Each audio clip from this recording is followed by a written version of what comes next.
mind and you change your perception, you control your biology.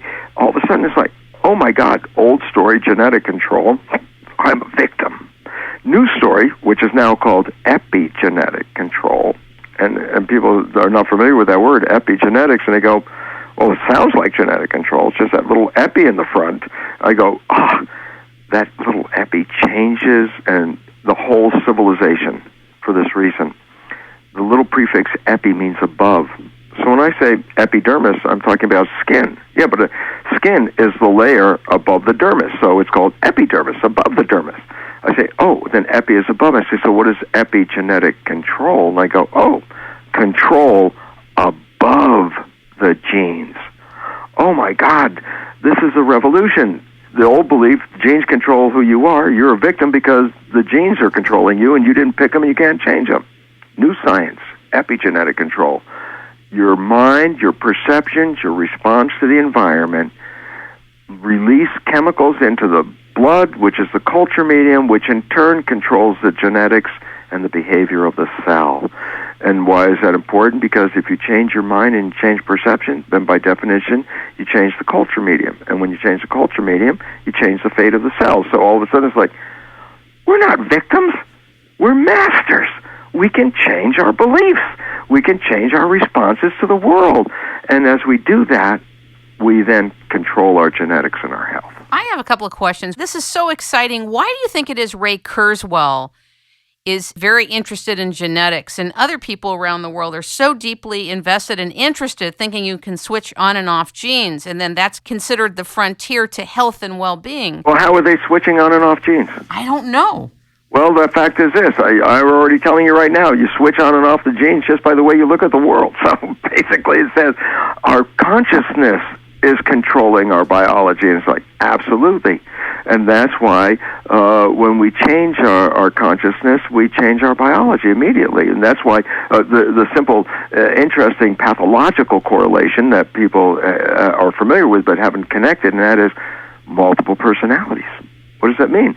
Well, a person has this personality, then a minute later they end up in this other personality, and they could then switch back to the other. I say, well, that's really neat, and we see, oh my God, they are so behaviorally different from one personality to the other. And I go, yeah, not only that, but look at their biology. Their biology changes when they go from personality to personality. They can have an allergic response in personality A, switch into personality B, the allergic response is gone. Switch back into personality A, allergic response is back. They may have to wear glasses for corrective vision in personality A, and they switch into personality B. They have to take the glasses off because they have 20/20 vision. They could be diabetic in personality A and normal in personality B. It's like, wow, the biology changes. Yeah, eye color changed from personality A to personality B and back again to the original color when they go back to A. It's wild. What is it? It's a pathological expression, but it's profound instruction. It said each personality had its own physiological correlates. And it says that when you change the personality, you change the physiology, but you also change the genetics too. So what is the genetics world? How are they receiving this breakthrough of yours? Well, when I first started talking about this back in 1985, when I started coming public on what I was finding in the research, they called me a radical extremist weirdo and dissed everything I said. And if I went and gave that same lecture today, the same scientists would say, hey, what are you saying that's new?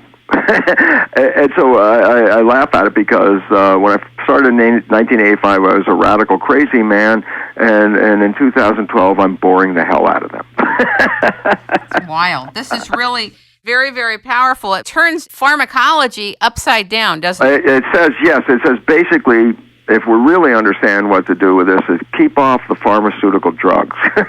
And the reason is this: you are creating the issues of your body through the way you respond to the world, through the programs you received as an infant. Your life has been programmed to that degree. If you're expressing an illness, I go back to the Petri dish, and I say, I put my Petri dish, the plastic dish, in a bad environment, the cells get sick, and then I said, if a doctor looked at my cells, they say, oh, you should give them some medication. And I go, absolutely not. I just need to take the dish and put it back in the original good environment. The cells will spontaneously revert back to health. Now, that's a plastic dish. And I say, what about a skin-covered dish? And I say, yeah. Take your skin-covered body, put it in the wrong environment, the cells are going to get sick, and then you're going to say, oh, I need to take medication. And I'm going, no, you missed the point.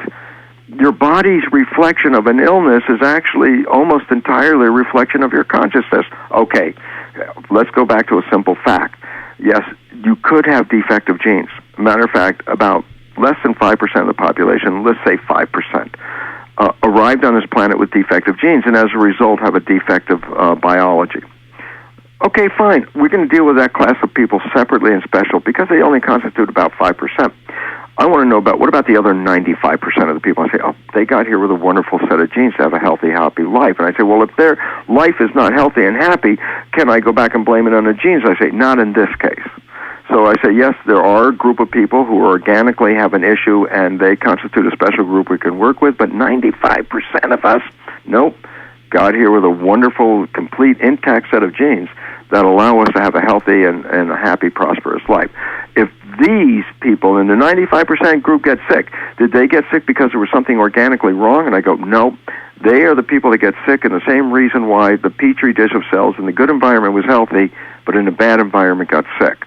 And then, so what I'm saying is, sickness in the 95% of the people is not of organic origin. It is an expression of conscious processing or unconscious processing, as the case may be. And why is that relevant? Because to bring health back to the system, it's not through the use of the drugs. It's to correct the consciousness and return them back to a more supportive and harmonious environment. That's the reflection. So an illness is a symptom, not a cause. And that's really important because we blame the symptom and say, that's the problem. And I say, oh, cancer's a symptom. I go, okay, in less than 10% of the people, cancer has a hereditary linkage. But it appears up to 90% of people now, cancer is connected totally to lifestyle. So you say, oh, the cancer cells were stupid and they caused the illness. I go, Now, for 90% of the people, no, the cancer cells are just they're a complement to the life that you're living. Change the way you live, and the cancer will disappear. And this is what, of course, we find in remission cases and all the cases of people, especially now, beginning to report by not going through the conventional treatment, but changing the way they live and changing the way they believe and attitudes. They took back power and were able to bring the cells back into an environment that was supportive. I got to tell you something that was so wild that happened in 2008. I have a dear friend of mine that I took to this 85-year-old woman who used to work at the Pentagon as a scientist, and she used to do these things called super prayers. And my dear friend had torn her rotator cuff. And I said to her, you know what? You're either going in for surgery on this, and those surgeries are not really that great, by the way. They often have to go back again and again. Why don't you just come in with me? Let's see if this stuff works. I have no idea. I've never tried it on a health level or for something this physical, but we have nothing to lose. Let's go. I held the faith. The prayer was done. She was skeptical, but she was still open enough to go. And I kid you not, Bruce, this woman did not need surgery. She had zero range of motion from a car accident. It was torn in 2 places. Not a problem ever again. Now, how the heck did that happen is what you're talking about. There's a realm in which you're talking about. Here's another interesting story. There's a thing called arthroscopic surgery where people have knee problems and their knees don't work well, and then what they do is they go inside and they flush out the knee joint and scrape the cartilage to smooth it out, and then these people all of a sudden they are able to walk a lot better. Well, it was interesting because this one surgeon in Texas was trying to find out, was it the washing out of the joint fluid or the scraping that was most effective in making a change? And when organizing his experiment, one of the advisors said, well, you have to do a sham operation. He says, what does that mean? He says, well, you do an operation, and it's not you don't actually do the operation, just fake it. And he was like, what do you mean fake it? I'm a surgeon. We work because we do surgery. So he had been advised, how do you do a sham? So he said, well, basically what they do is the person doesn't see the operation because it's draped, and usually they give a general anesthetic, but they frequently have a video monitor so you can see the operation. Well, how do they do a sham? Well, the guy